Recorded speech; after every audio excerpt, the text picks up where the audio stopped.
Hey guys, good morning and welcome to the newsletter. Today is July the 7th. I want to go over the S&P and a trade idea that we've got on in the main room. First of all, real quick, we'll start with the S&P.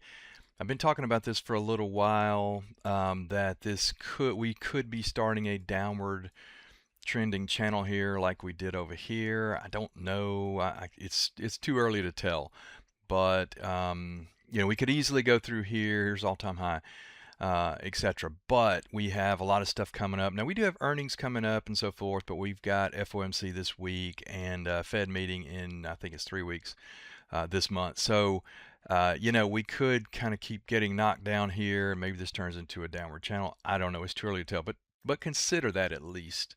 As far as today, let me switch this over to ES.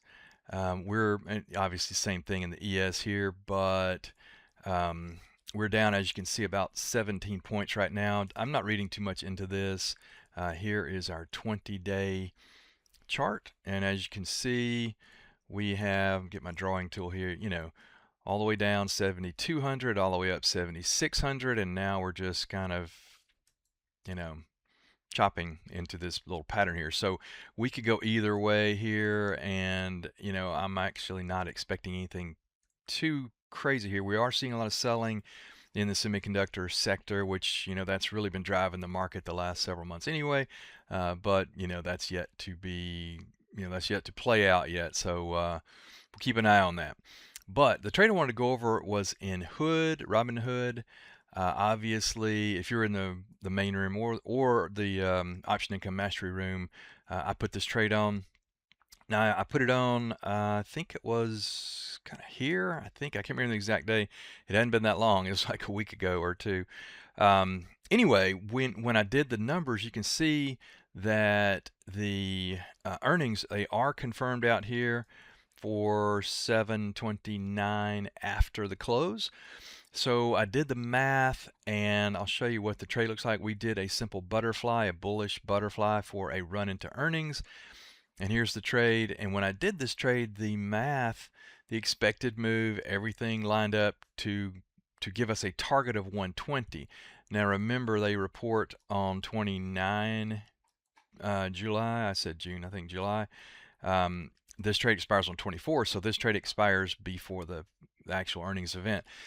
This is a good problem to have. I posted this as 5 contracts. We're up about, say, $300, close to $300, but we're getting very near the center of the trade. I didn't think it, I thought it would take a lot longer to get here. And again, as you can see, most of this move has come in. We went from here at 93. See over here, 93, coming off that 20-day moving average to basically about 120. So 93, when we started this trade, we were way over here and I wanted to give us plenty of time and thought this thing would kind of work its way up slowly, and instead we just gap, and we're already there. So here's the thing, and if you're in this trade, high five, this is a good problem to have. If we get to the 120 and get through it and continue, we're going to have to close it. It will be at a profit, as you can see now, 357.